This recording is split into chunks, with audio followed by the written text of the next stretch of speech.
Bonjour à tous, chers amis. Nous sommes à quelques jours de Rosh Hashanah. Le jour où c'est le jour du jugement, on est tous d'accord. Mais pas que le jour du jugement, c'est le jour où on couronne le roi.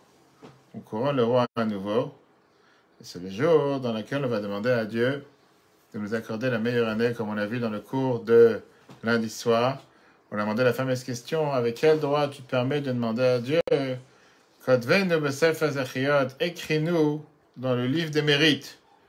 La question qu'on a demandé, c'est une des deux. Si tu as des mérites, tu as besoin de demander d'être écrit dans le livre des mérites, ça va de soi. Si tu n'as pas de mérite, écris-moi dans le livre des mérites. Et on a répondu justement très largement pour voir dans le cours de lundi soir avec plusieurs notions sur la prière de Rosh Hashanah. Quels sont les différents paragraphes de la prière qui sont très très riches. On ne va pas le refaire maintenant parce que aujourd'hui on va parler sur la tchouva. Guerre et tchouva qu'on a commencé il y a quelques semaines et ça tombe tellement bien parce que c'est la période entre Rosh Hashanah et Kippour. On a posé la fameuse question justement, comment se fait-il que d'un côté on te dit que tu as le jour de Kippour, c'est le jour du pardon. Et de l'autre côté, Rosh Hashanah, c'est le jour dans lequel tu es jugé. Si tu es jugé, alors pourquoi t'es pardonné après? Tu devrais être pardonné d'abord et après être jugé. Pas faire les choses à l'envers. Mais tout ça, on peut revoir sur le cours. Ce qu'on va voir aujourd'hui ensemble, une fois qu'on a vu dans le cours précédent que la mitzvah de la tchouva, encore une fois, halachiquement parlant seulement, puisque toute la partie d'après la Kabbale et d'après la Chassidut, on verra à partir du 3e chapitre et plus, on a vu que l'essentiel, c'est d'abandonner la faute, de regretter sur le passé et pas faire des jeûnes. On n'est pas là pour jeûner. Mais la question qu'on a aujourd'hui, c'est est-ce qu'il y a un besoin de réconciliation après avoir demandé pardon? Parce que, oui, demander pardon, la tchouva, elle est faite pour demander pardon à Dieu. On sait très bien qu'il n'y a pas quelqu'un comme Dieu qui est prêt à faire pardonner tous les ans. Mais est-ce qu'on a besoin après aussi de se réconcilier ou pas? L'essentiel, c'est de demander pardon, que tu veuilles ou pas. Merci, au revoir. Il y avait une fois un enfant, on ne va pas dire qu'il s'appelait Gabriel, parce qu'on a parlé dans le cours de lundi soir, justement, que l'ange Gabriel, c'est l'ange de la dureté, alors que l'ange Michael, c'est l'ange du chesed. On a expliqué la différence entre le livre de Tzadikim, le livre de Yeshaim, etc. Il y avait un enfant qui était qui agissait en général très rapide et qu'à chaque fois, il criait, il maudissait tout le monde. Et bref, il faisait ce qu'on appelle du bullying, on appelle ça. Il faisait, on appelle ça en français, il faisait toujours tout ce qu'il peut pour embêter ses camarades, embêter ses amis, pour chercher la mouche, comme on dit. Une fois, son père, il a dit la chose suivante. Ton comportement est insupportable. À partir du moment, à chaque fois que tu vas faire du mal à quelqu'un, ou tu vas faire honte à quelqu'un, tu dois mettre un clou dans le mur. Le jour où tu n'auras aucun clou dans le mur, tu vas me voir. Premier jour, le fils, il a planté des dizaines de clous dans le mur. À la fin de la journée, quand il a vu combien il s'excite et combien il s'énerve, et combien il ne réussit pas à se contrôler, il a décidé que, bon, il faut faire attention à ce que je fais.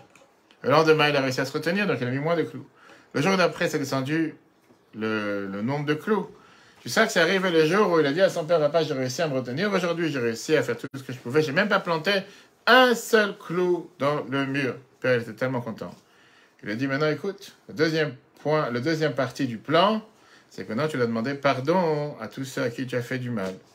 Maintenant, à chaque fois que tu vas demander pardon et on va te pardonner, tu vas enlever un clou. Magnifique. Donc, il a réussi. Il est parti voir chaque personne, il a demandé pardon sur chaque chose, et à la fin, il a enlevé tous les clous jusqu'au dernier clou. Mais qu'est-ce qui se passe? Il va voir son père, il dit, regarde, le mur est vide. Et son père, il dit, regarde le mur, les clous, tu les as enlevés, mais les trous sont restés. Les trous sont restés. En deux mots, les mots que tu as pu faire du mal en personne, même si tu demandes pardon et tu enlèves les clous du cœur, le trou est resté dans le cœur. Il reste une trace. Et ça, c'est difficile à effacer. Dans le chapitre précédent, on a vu comment enlever les clous. On a vu abandonner la faute. Aujourd'hui, on va voir comment boucher les trous. On est dans une institution de bâtiment, tout corps d'État. Et on va voir quel plâtre et qu'est-ce qu'il faut mettre, comment faire pour boucher les trous. En deux mots, comment recommencer le lien avec Dieu à nouveau. Et ça, c'est ce qu'on va voir dans le 2e chapitre. On va commencer aussi, si Dieu veut, le 3e chapitre. Comme j'ai dit tout à l'heure, la question qui dérange, c'est une question très simple. Comment est-ce possible, pourquoi c'est pas suffisant de demander pardon, faire tchouva? Pourquoi il faut aussi se réconcilier? Comment le jeûne est comparé à un sacrifice? Et comment le jeûne est comparé à la réconciliation? Et qu'est-ce qui fait quelqu'un qui n'arrête pas de fauter encore une fois, encore une fois, encore une fois? Plus tu lui dis viens à l'heure, plus il vient jamais à l'heure. À la fin, tu en as marre. Tu dis, qu'est-ce que tu peux faire pour que la personne comprenne qu'il faut venir à l'heure? Maintenant, la question, reprenons l'exemple qu'on a dit tout à l'heure. Hein? Qu'est-ce que tu disais? Tu lui achètes une montre. Tu lui achètes une montre. Je peux te garantir que les gens qui ne sont pas à l'heure, ils ont en général beaucoup de montres. Je dis, ah, j'ai pas vu l'heure. Et en plus, ils ont leur montre un quart d'heure en avance. Ils sont jamais à l'heure. Ça ne marchera pas. Ce n'est pas la montre qui va changer quoi que ce soit. La question qui revient à ce qu'on a vu tout à l'heure. Pourquoi tu as besoin de boucher les trous? Qu'est-ce que ça dérange de laisser les trous? Et quelle différence entre le clou et le trou? Quand quelqu'un il fait du mal à un autre, quand tu blesses quelqu'un d'autre, d'abord il y a la souffrance et la peine que tu as causée à l'autre. C'est comme le clou. Et après, il y a le lien qui est entre les deux personnes qui s'est affaibli. Parce que celui qui a été touché, il se sent affaibli du fait que tu l'as trahi, tu t'es éloigné de lui. Et donc automatiquement, c'est comme le trou, il s'éloigne de toi. Si tu as volé quelque chose de ton ami, pareil. Il y a la chose de valeur que tu lui as volée, que tu as enlevée. Et deuxièmement, ça a causé, on va dire, une brisure, une cassure dans le rapport entre les deux. Maintenant, si quelqu'un, il a traité l'autre de je ne sais pas quel nom, d'abord, il y a la souffrance qu'il lui a fait, avec le nom qu'il a traité. Et deuxièmement, il y a le fait d'avoir brisé la personne dans les relations entre les deux. Rappelez-moi, à la fin du cours, quand on sera par là, je vais raconter une histoire d'ailleurs. Maintenant, quand tu veux te réconcilier avec la personne, il faut aussi les deux étapes. Première étape, c'est enlever le clou, réparer ce que tu as blessé, en demandant pardon, en t'engageant au fait que tu ne vas pas recommencer. Et après, il y a rendre le vol que tu as fait. Très bien. Maintenant, quand la personne te pardonne, ça veut dire qu'il ne va pas venir te demander comment on appelle ça, des dédommagements sur ce que tu lui as fait. Il ne va pas te refaire du mal sur le mal que tu lui as fait, et comme ça l'histoire est terminée. Mais ça n'enlève pas le trou. Le fait d'avoir enlevé le clou, ça ne bouge pas le trou. Le fait d'avoir réparé le dommage local ne va pas réparer la brisure qu'il y a eu dans le lien général, dans qu'on appelle ça, dans les relations entre les personnes.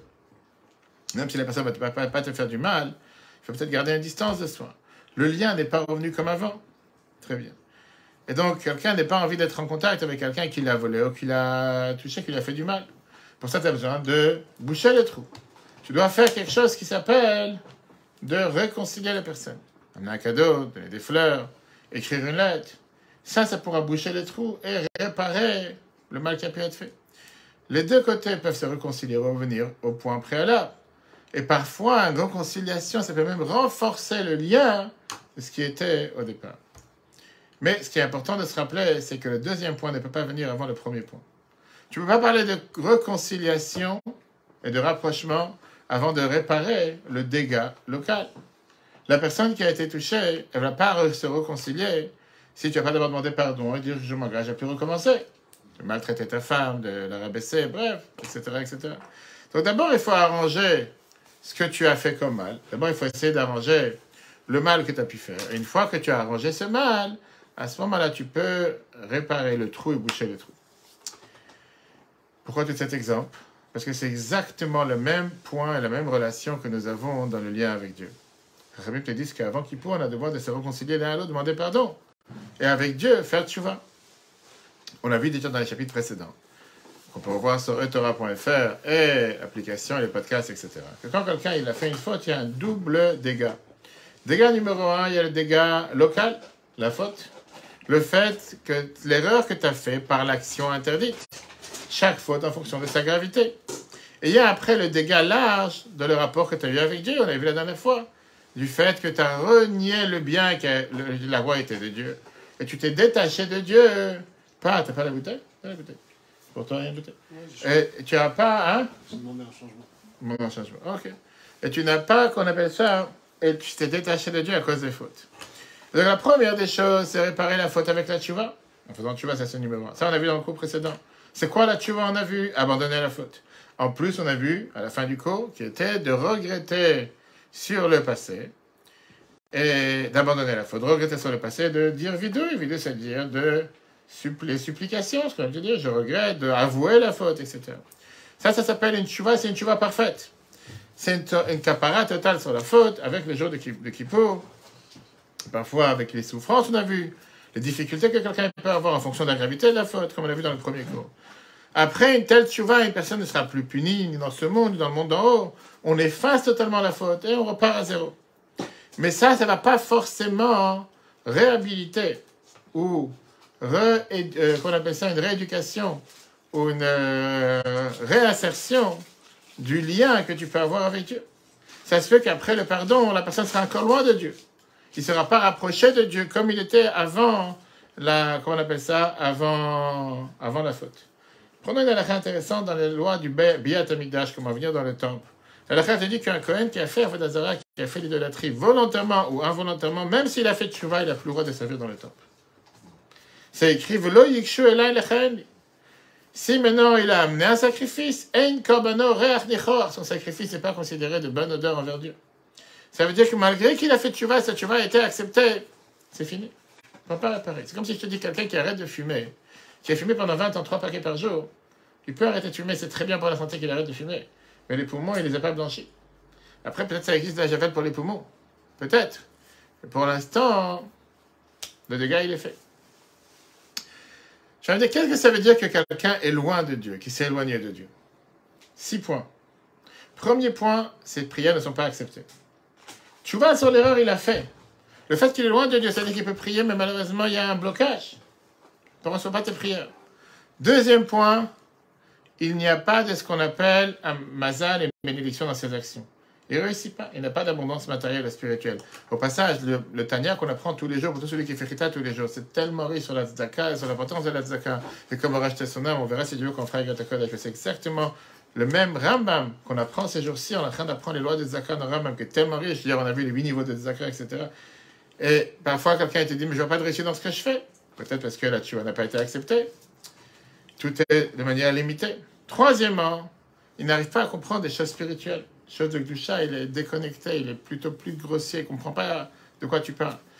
Si tu parles d'un tzaddik, ça se peut que tout d'un coup, les bénédictions qui bénissent ne sont pas acceptées, ne sont pas exercées.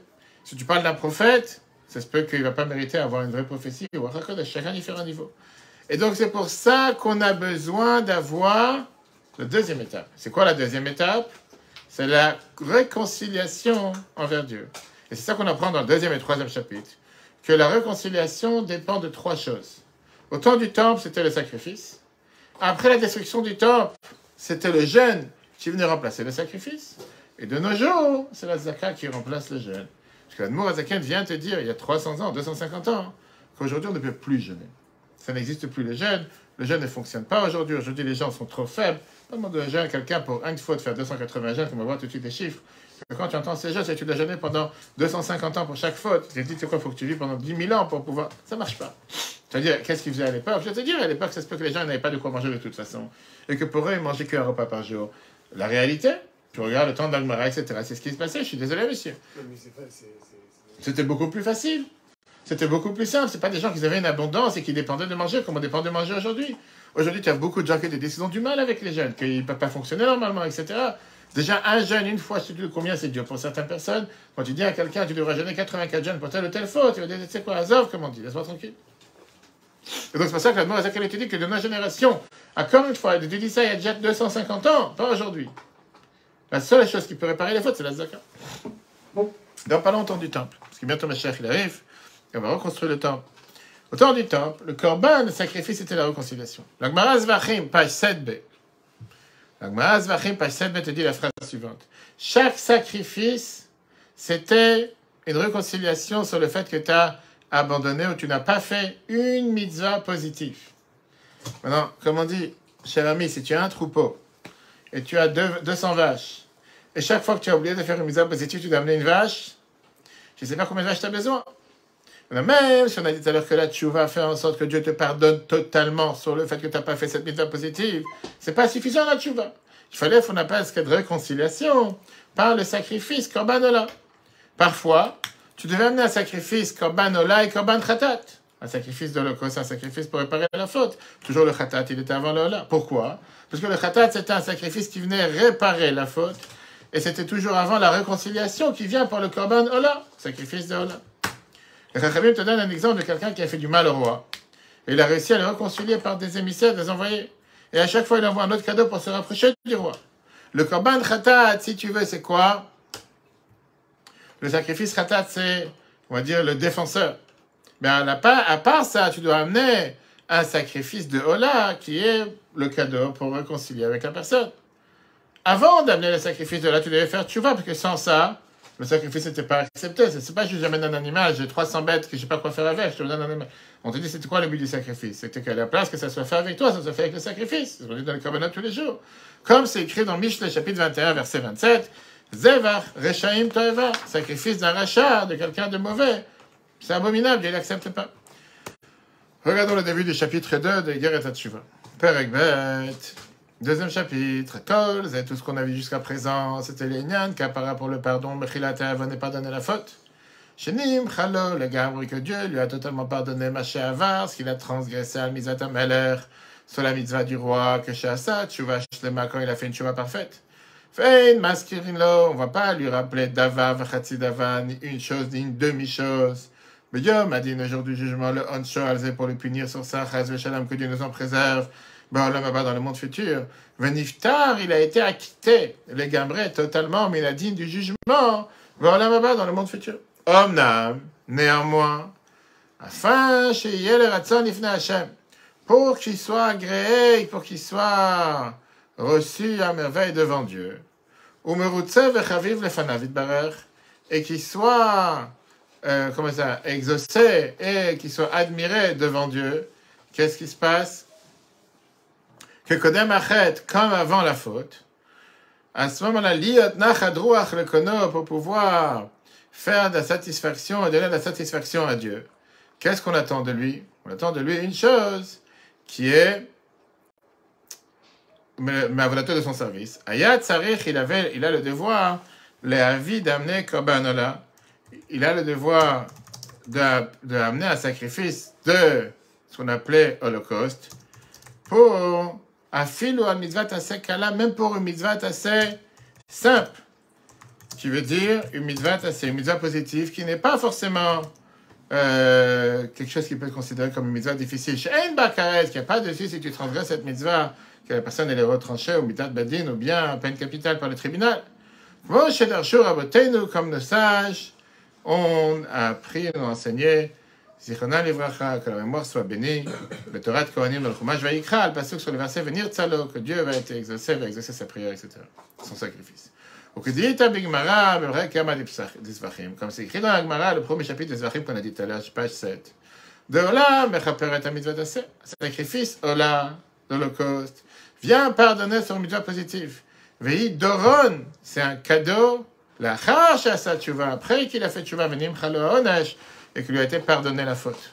Ou qu'Adam chez Sarah Bemeler, comme quelqu'un qui a fait une faute dans le roi, envers le roi. Ou Piso a l'aider Praklitin, et il a essayé de le réconcilier avec des, on va dire, des aides ou des gens qui vont venir demander pardon pour lui. Ou Machalo, le roi lui a pardonné. Afal Piken, néanmoins. Je l'air d'Oron, il envoie un cadeau, Mincha le Fanav, des cadeaux devant le roi, chez Tratzelo, qui sera, on va dire, qui va vouloir le revoir, les Rod Pnamel, à devoir la face du roi. Le Lachon Mechaperet, le langage que la Gemara, elle emploie, que le Ola, le sacrifice, Mechaperet, pardonne, Fechen Meshekatu Batora, pareil, ce qui est écrit dans Torah de Kohanim. Venir Tzalo, le Chaper Alav, que Dieu va exaucer son sacrifice, le Chaper Alav pour lui pardonner. Enzo Kaparat Nafsho, on ne parle pas ici de pardonner son âme. Alors, les chaper, les fnei Hashem, pour se pardonner devant Dieu, liot nachadouach le kono, pour donner satisfaction à son créateur. Que deit Hashem bigmara, comme c'est écrit là-bas dans la Gemara, ou comment comme c'est écrit, tamim yel ratzon, il sera intact et il sera pour porter grâce aux yeux de Dieu. Un exemple classique pour une faute qui a été réparée et qui n'a pas encore eu de réconciliation, c'était quoi? On est en pleine période de... De quoi? Non. On est en pleine période... Bravo, bravo. Pour les Sfaradim, on est en pleine période de Slichot, qui est quoi? Pourquoi on fait les Slichot à Sfaradim depuis Rosh Chodesh jusqu'à Elul, jusqu'à Kippour? Pourquoi? On ne fait pas les Sfaradim ici, d'accord. Pourquoi on fait les Sfaradim de 40 jours? Parce que ça représente les 40 jours. Troisième 40 jours que Moshe est monté au ciel pour demander pardon pour la faute du Vaudor, que le jour de Kippour, Dieu a pardonné, il a donné la deuxième table de la loi. Maintenant, prenons cette histoire. Qu'est-ce qui s'est passé? Pourquoi vous faites qu'une semaine? Parce que chez les Ashkenazes, ils n'ont rien à se reprocher. Ils ne mangent pas du couscous pendant... Pas du couscous, ils ne mangent pas je ne sais pas quoi pendant le Pessah. C'est différent. C'est des choses différentes. Parce que d'abord, ce n'est pas une semaine. D'abord, le devoir, c'était de faire minimum 4 jours. 4 jours en termes d'un sacrifice qui devait être sélectionné 4 jours avant d'être amené au temple, avant Rosh Hashanah. Et comme on a... Et donc, il faut minimum 4 jours. Et comme cette année... En général, c'est 4 jours. C'est ça, c'est le minimum. Mais comme cette année, on ne peut pas faire 4 jours, parce que Rosh Hashanah, c'est dimanche soir. On ne fait pas Shabbat, 4 jours d'affilée. Donc pour ça, on commence la semaine d'avant. Mais en général, c'est minimum 4 jours. Donc là, vous êtes fait laisser. On a commencé depuis samedi soir dernier. Et on continue. Dimanche, ce sera le 8e jour. D'accord Donc la première faute, c'était quoi? La faute du Vaudor. 40 jours après Matan Torah, peuple juif, on a reçu la Torah le 6 Sivan. 40 jours après, on a transgressé sur l'ordre, tu n'auras pas d'autre Dieu qu'à part Dieu. On a fait ce qu'on appelle un veau en or. Malheureusement, Aaron était officiellement, il a participé à cette erreur, avec une bonne intention de faire attendre qu'il fasse le veau d'or jusqu'à ce que Moshe redescende le lendemain. Mais la faute de l'idolâtrie, c'est une faute grave, qui est passible de peine de mort. Dieu, il a voulu tuer tout le peuple juif. On lit ça dans la paracha. Moshe a essayé pendant 80 jours de prier pour le peuple juif pour que Dieu les pardonne. À la fin, les jours de Kippour, Dieu, il a dit Salarti kidvarecha, qui veut dire j'ai pardonné comme tu m'as demandé. Et il a donné le deuxième table. Et il a demandé à ce moment-là au peuple juif de contribuer, de faire des dons pour la construction du tabernacle. Le peuple juif a tout fait. A donné des dons sans limite. Jusqu'à ce qu'il y avait trop d'argent. Et pour le mois de Nissan, le tabernacle était prêt. Aaron est devenu le grand prêtre avec ses 4 enfants. Tout le monde pensait que ça, c'était la fin de la réconciliation et le pardon après la faute du Vaudor. Pendant les 7 jours de l'inauguration du temple, on a mis le tabernacle en place, on a mis le sacrifice, et néanmoins, la divinité n'était toujours pas descendue. Aaron à Cohen, le grand prêtre, et le peuple juif avaient une énorme souffrance. Ils se sont dit que ça veut dire que Dieu ne nous a pas pardonné sur la faute du Vaudor. Le 8e jour, Moshe, il a eu l'ordre d'amener des sacrifices particuliers. Il a dit la fameuse phrase V'inoam Hashem Elokeinu aleinu, u'ma'aseh yadeinu konenu aleinu, u'ma'aseh yadeinu koneneu, shetishre shrina v'ma'aseh yadeinu rachetadi. Il a demandé à Dieu que la divinité règne dans nos actions. Le feu est descendu du ciel, descendu sur le misbéach, a brûlé les sacrifices, tout le monde s'est réjoui, et tout le monde a compris que Dieu, il a pardonné sur la faute du Vaudor. Qui veut dire, oui, le jour de Kippour, Dieu avait déjà pardonné sur la faute du Vaudor. Mais il y avait encore un éloignement entre Dieu et le peuple juif qui s'est exprimé du fait que la divinité n'était pas présente. La Shrina n'était pas encore là. Il fallait amener des sacrifices particuliers, des bénédictions particulières, que non, Hachem, que la Shrina soit présente, que ça dévoile encore dans le peuple juif, et que les liens recommencent à être comme il était dans le passé. Donc ça, c'est un exemple typique, ce qu'on a dit tout à l'heure, entre le pardon, qui peut être parfait, mais il n'y a pas de réconciliation. Et il faut aussi la deuxième étape, qui est la réconciliation. Ça, c'était au temps du temple. Qu'est-ce qu'on fait aujourd'hui qu'on n'a pas de temple? En 2 mots, puisqu'on n'a pas de temple, on ne peut pas amener de sacrifice. La réponse, elle est, les Chachamim te disaient à l'époque, à Boukhazal, Ta'anit, un jeune, était à la place du sacrifice. Pour ça, il faut d'abord que tu comprennes c'est quoi un sacrifice. C'est quoi le but d'un sacrifice? Il y a un Ramban, Nachmanide. Nachmanide t'explique que puisque la personne devait se rappeler que l'idéal c'était que son sang soit versé, son corps soit brûlé, et que Dieu il t'a fait avec toi une bonté, comme Ramban t'a dit dans le Chumash Vayikra, le Chumash de Lévitique, que Dieu il a dit qu'à la place il t'a donné un échange, qu'on prend un animal à la place du fauteur, et donc le sacrifice est fait sur l'animal et pas sur toi. Donc le jeûne est comme un sacrifice, parce que le jeûne fait en sorte que tu diminues de manger les graisses, le sang, et ça te brûle de l'énergie. Surtout quand c'est expliqué dans la Chassidoute, qu'on a tous un âme animal. Et l'animal du sacrifice ressemble à l'animal de l'être humain. Un jeûne t'empêche de manger, et automatiquement c'est comme si tu amènes en sacrifice l'animal qui est à l'intérieur de toi. C'est raconté sur Rav Shachet, dans Gemara Brachot, page 17a, qui disait quand il jeûnait, Ribon Olamim, Galoï lefanecha, c'est connu devant toi. Bisman, chez Beth Amikdash Kayam, quand le temple était debout, Adam Choté ou Makriv Korban. Un homme, il fait une faute, il amène un sacrifice. Ven Makrivim Mimenu, mais on ne prend pas de lui, El Achelbo Vedamo Mitkapalo. Sa chair, son sang, sa graisse, et il est pardonné. Arshav Yashafti Betanid, Rav Shachet dit dans la Gemara, maintenant j'ai jeûné.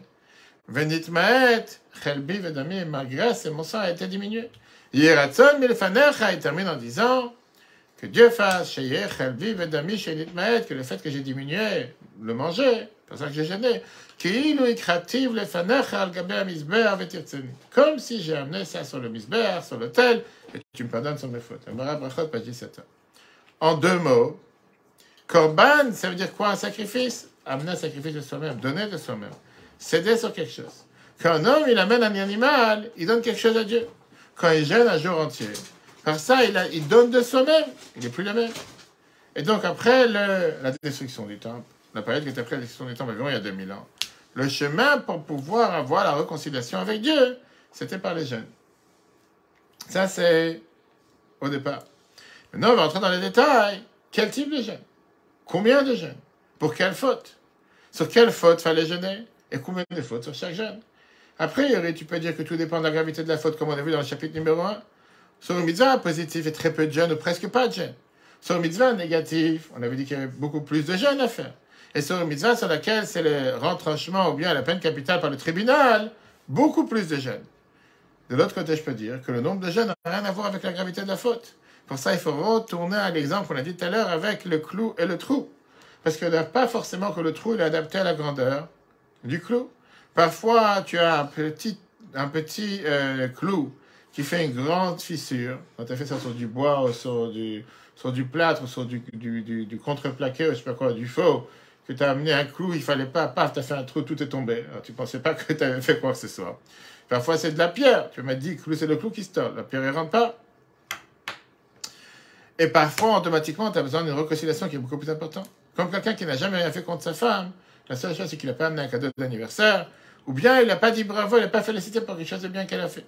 Je pense que tout ce que sa femme a fait, ça lui revient à lui. Maintenant, il peut parfois faire, comment on appelle ça, une cassure, une brisure, dans les relations avec lui et sa femme, qui va parfois lui demander beaucoup d'efforts pour pouvoir, beaucoup de cadeaux, pour avoir la réconciliation et boucher les trous. Pareil ici, puisque le jeûne ne fait pas partie de la tchouva, on a vu ça dans le premier chapitre, il ne fait pas partie de la réparation de la faute, n'est pas forcément en rapport avec la gravité de la faute. Ça se peut que tu as une faute qui est très facile, très légère. Tu vas faire un éloignement entre la personne et Dieu, et ça se peut que tu vas avoir un énorme nombre de jeûnes. Tu auras besoin d'un énorme nombre de jeûnes pour pouvoir faire plaisir à Dieu. Et on voit dans les sources de Chachamim beaucoup d'histoires. Soit des Chachamim qui avaient fait des fautes qui sont très légères et qui avaient l'habitude de jeûner beaucoup de jeûnes. Rabbi Yossi l'Agmara te dit que parce qu'elle a la lanière d'être finie de se retourner 40 jeûnes. C'est une des inventions qu'il y a eu les dernières décennies, qu'on a les lanières noires, pour éviter justement de ne pas avoir à jeûner, que c'est jamais retourné à l'envers. Aujourd'hui, on est plus intelligent qu'à l'époque. Mais à l'époque, il jeûnait beaucoup de jeûnes. Qui vient te montrer à tel point qu'on te dit que des fois, il avait les dents noires à cause des jeûnes. Il y en a qui jeûnaient toute leur vie en tant qu'un tikkun. Encore une fois, c'est des choses qui existent au temps d'Agmara. Nous, Azakan, il va te ramener ici trois histoires de l'Agmara qui te racontent comment à l'époque le jeûne était le grand remplacement. Tu vois, le grand remplacement à tel point que la caméra elle n'a pas supporté. Le remplacement de quoi? Le remplacement de... C'est le remplacement de quoi? On l'a dit tout à l'heure. Le remplacement de... Non, le remplacement de jeûne, c'était à la place de quoi? À la place du sacrifice. Ah oui. Le jeûne, c'était à la place du sacrifice. Et puisque le jeûne, c'était à la place du sacrifice, automatiquement, pour ça, ils avaient l'habitude de jeûner énormément. Premier exemple qui t'amène Rabbi Elazar ben Azariah. Rabbi Elazar ben Azariah, c'était un grand prêtre. C'était quelqu'un qui était le chef du Sanhedrin, tribunal, à Yavne, la période juste après la destruction du temple.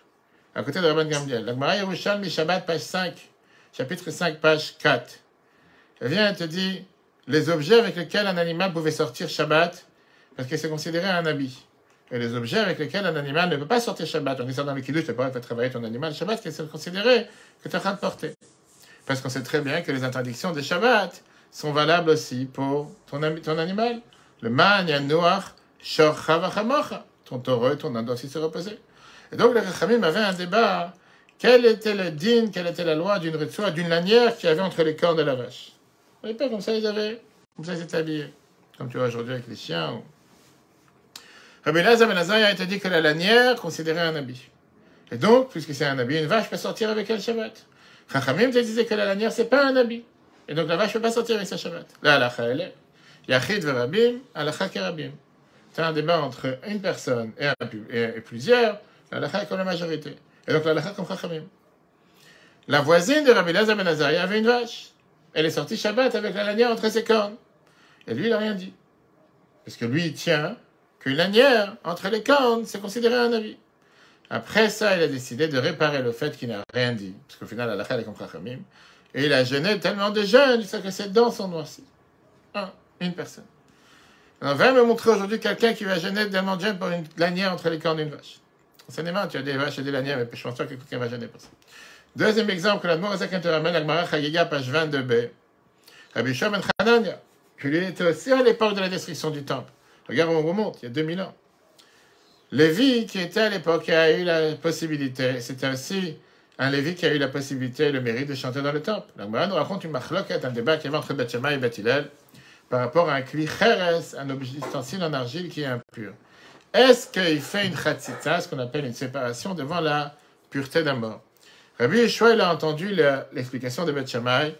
Il a dit, Boshni midivrechem Beth Shammai, j'ai honte de vos paroles, Beth Shammai. C'est une honte ce que vous dites.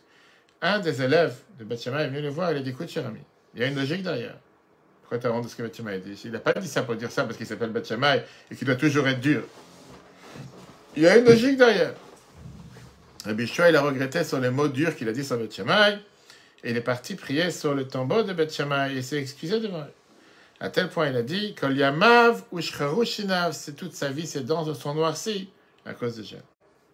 Troisième exemple, la Mourazakin te ramène de la Gemara du Hamor à Ravuna, qui était parmi les plus grands Amoraïm. Alakha le Moshe et Sinaï, ce qu'on a dit tout à l'heure, que le côté de Retsua, de lanière, doit être noir. Une fois, sa Retsua, la lanière de Tfilin, s'est renversée, Beshogeg, involontairement. On parle de celle ou celle qui entoure, qu'on met sur la tête tous les matins. Ça arrive presque tous les 2 jours, ceux qui ne font pas attention comment ils mettent Tfilin, ou bien la lanière qui était sur le bras. Mais pas le reste de Retsua. À cause de ça, il a jeûné 40 jeûnes.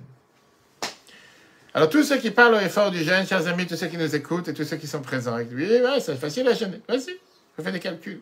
Tu vas dire comptable des jeûnes tous les jours, je te garantis que tu vas passer 120 ans à jeûner et tu n'auras pas commencé à jeûner pour 1% de ce que tu dois jeûner. Pourquoi maintenant le Mourazakin il a choisi ces trois exemples? Parce que ça représente 3 types de juifs. Le Kohen, Rabbi Elazar ben Azaria, Lévi, Rabbi Yeshua, Israël, Ravuna. Et ça vient représenter 3 types de fautes.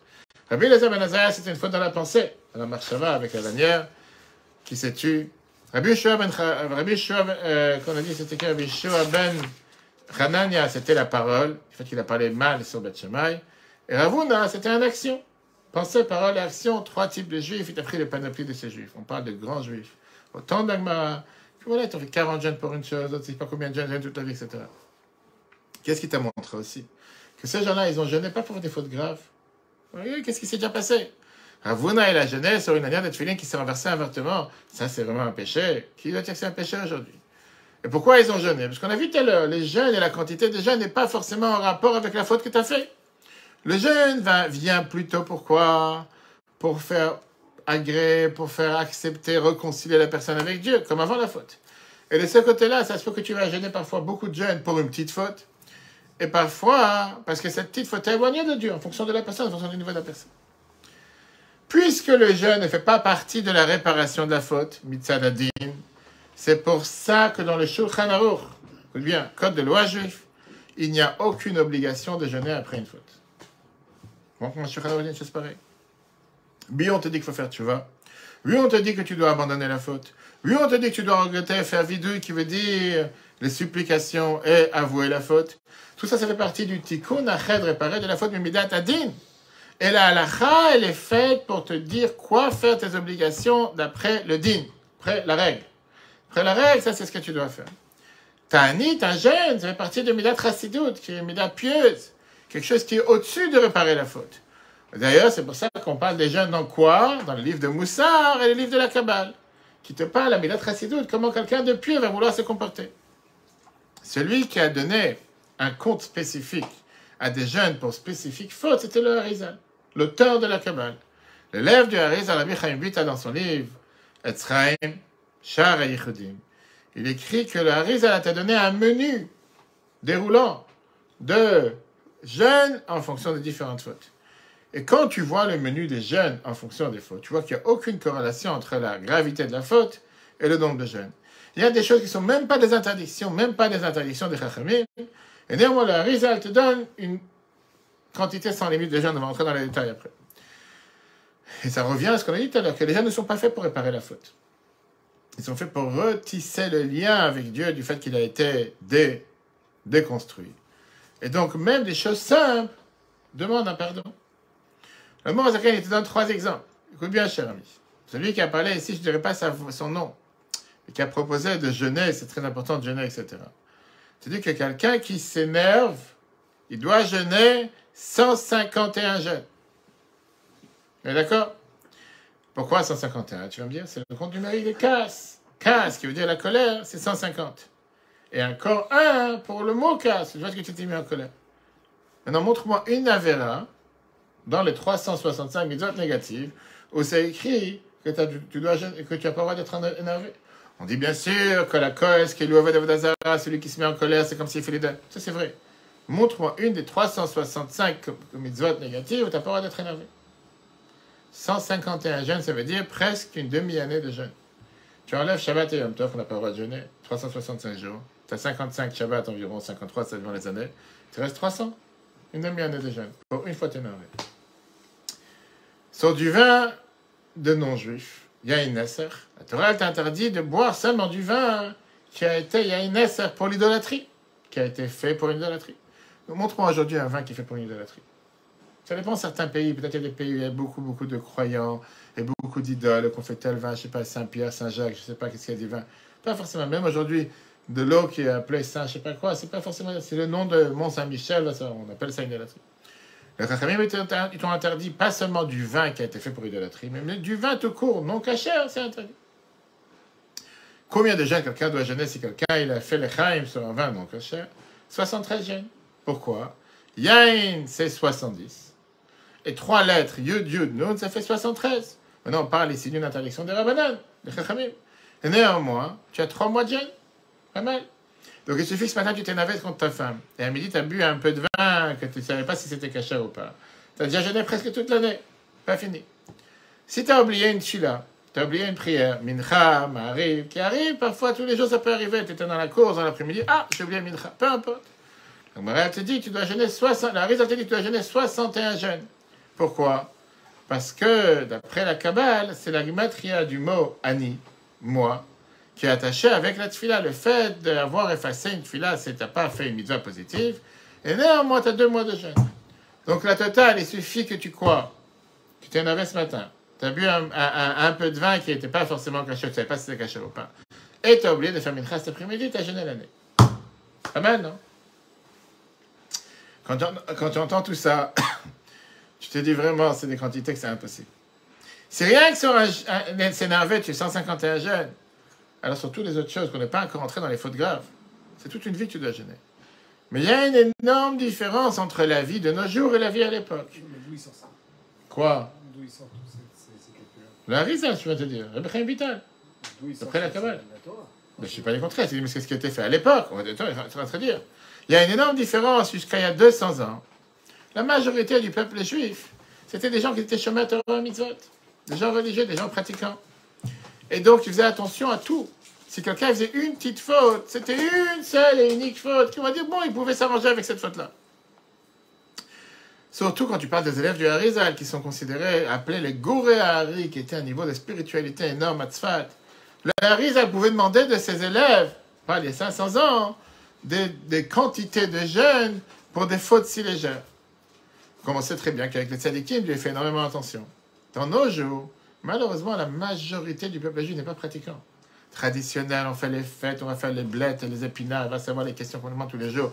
Le Seder de Rosh Hashanah, c'est ça qui va t'amener la bonne année si tu as mangé des épinards sans harissa ou avec du vinaigre. Va savoir, tu as mangé du vinaigre, tu vas avoir une mauvaise année vinaigrée, arrête. Mais non, la majorité du peuple juif ne devait pas forcément te remettre comme il faut. Et on verra justement dans le prochain cours pourquoi aujourd'hui ça ne peut pas exister, même si tu veux. Et c'est pour ça que ça a été transformé avec la tzaka. Mais non, c'est pas pour ça qu'on ne peut pas apprendre ce qui se passait dans ces générations-là. Quand on apprend sur les gens qui étaient tellement élevés, tellement purs, et tellement pieux que n'importe quelle petite erreur était importante, ça t'élève à un certain niveau. Tu dis, écoute, c'est pas pour ça que tu peux faire juste ce que tu as envie, parce que tu n'as pas besoin de gêner de toute façon. Terminons avec le deuxième chapitre, le deuxième point, je veux dire. Et tu continues, maintenant qu'on n'a pas la possibilité d'amener un sacrifice pour pouvoir faire sortir la volonté de Dieu de la meilleure manière.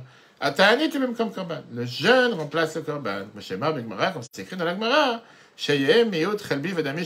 comme on a vu l'histoire de Rav Sheshet, que la graisse et le sang qui s'est diminué de moi, que ce soit considéré que lui, craftu les fanecha, comme si j'ai approché devant toi tout ce qu'il fallait. Il te dit, c'est pour ça. Falachen, Matzin, on a trouvé avec Kamatanaïm Amoraim, non plusieurs Tanaïm Amoraim, le maître de la Mishnah et le maître de la Gemara, Shaldavar calque sur quelque chose de simple. Ayum Mitanim Taniot avait meilleur déjeuner beaucoup de jeunes. Que moi, par exemple, Rabbi Elazar ben Azariah, j'avais matir qui l'a permis, j'étais pareil, Yotzet Birtsoua, Hashem Karné avec Shabbat, qu'une vache sorte avec la lanière qui est entre ses cornes Shabbat. Chachamim Masrim, Chachamim, ils ont interdit. Ou pas, Machat, une fois, Yatsa Ken Parato Shal Shrento, une fois, il est sorti comme ça, la vache de son ami. Voulomi Chaba, il a rien dit. Il n'a pas réprimandé. Vouch Harushina, Bibna Atzamot, c'est dans ce son noirci à cause des jeunes, chez l'homme qui est du vrai Chavira parce qu'il n'a pas accompli les paroles de son maître, de ses amis. Rabbi Shua ben Chanania qu'on a vu tout à l'heure. Shamar qui a dit Bosh nime devrei Bet Shammai, j'ai honte de vos paroles Bet Shammai. Vouchraou Shinav, et ses dents ont noirci à cause des jeunes. Bibna Atzamot. Ravuna on a vu tout à l'heure. Pam l'itapra lo ratzua shel tefillin. Une fois c'est renversé, je veux dire c'est pas renversé, c'est retourné une lanière de tefillin. Vetanam mitzvot il a gêné 40 jeunes. Le Kain Arabot est beaucoup comme ça. Enfin, l'Yusod, c'est sur cette base. L'Imad Arizal et Talmidav. Arizal l'a enseigné à ses élèves. Al-Pi Chochmat Haem, d'après la Kabbale, Mispar Atzemot, elle calcule le nombre de jeunes, et Kama Avonot Vechataim, pour différentes fautes. Af Shen Bahem, Kared, même s'il n'y avait pas de punition, de retranchement, Volom Mitab et Shamaim, ni mort dans les mains de Dieu. Comment à la casse. Comme sur la colère, Kouf Nunalef, 151 Taniot, 151 jeunes. Felo l'histoire de Rabbanan, même sur l'histoire de Chachamim, que Mostam Yenam, juste du vin, que du vin non juif, pas du vin qui est fait pour une idole. Yitana in gimel tanya, tu devais jeûner 73 jeunes, etc. Si tu as oublié une mitzvah de la Torah, de Chachamim, pardon, que moi tu fais là comme une prière, Yitana 5 bechalef, 61, il doit jeûner 61 jeunes. Il dit à l'époque, en général, le secret du jeûne, c'est un énorme sgula, les galod ratzon, pour l'évolution de la volonté de Dieu. Comme un korban, comme un sacrifice, chez Nehem Arbo qui était dit à l'époque, une bonne odeur pour Dieu. Comme c'est écrit dans Isaïe, à la Z, Ikrat, Tzom, Veyem, Ratzon Hashem, est-ce que c'est ça que tu veux appeler un jeûne et un jour de bonheur, un jour de grâce envers Dieu? Miklal, de là on déduit que pour le Harizal, à Tzom, Nanir Tzeh, Veyem, Ratzon, le jour que tu fais un jeûne, c'est un jour de bonne volonté envers Dieu. Il y avait un jour un juif qui est venu voir le tzaddik, le Mounim de Pshifsra, et il a dit que c'est écrit, celui qui jeûne beaucoup de temps, il mérite de voir Eliyahu Hanavi. Moi, ça fait longtemps que je jeûne toutes les quantités de jeûnes qui sont écrites dans le livre de la Kabbale, et je n'ai pas encore vu Eliyahu Hanavi. Il lui a répondu, le tzaddik, le Baal Shem Tov, une fois, il a voyagé avec un cheval et une carrosse dans un endroit, et le cheval et la carrosse, ils ont pris 1 heure au lieu de prendre 10 heures pour aller dans cet endroit. En général, on donnait à chaque fois aux chevaux un moment de se reposer pour manger et boire. Là, ils ont passé tous les trains qui ne s'arrêtent pas de chaque station, ils avançaient très vite. Les joueurs, ils ont dit, peut-être qu'on n'est pas des chevaux, on est des anges, on n'a pas besoin de manger.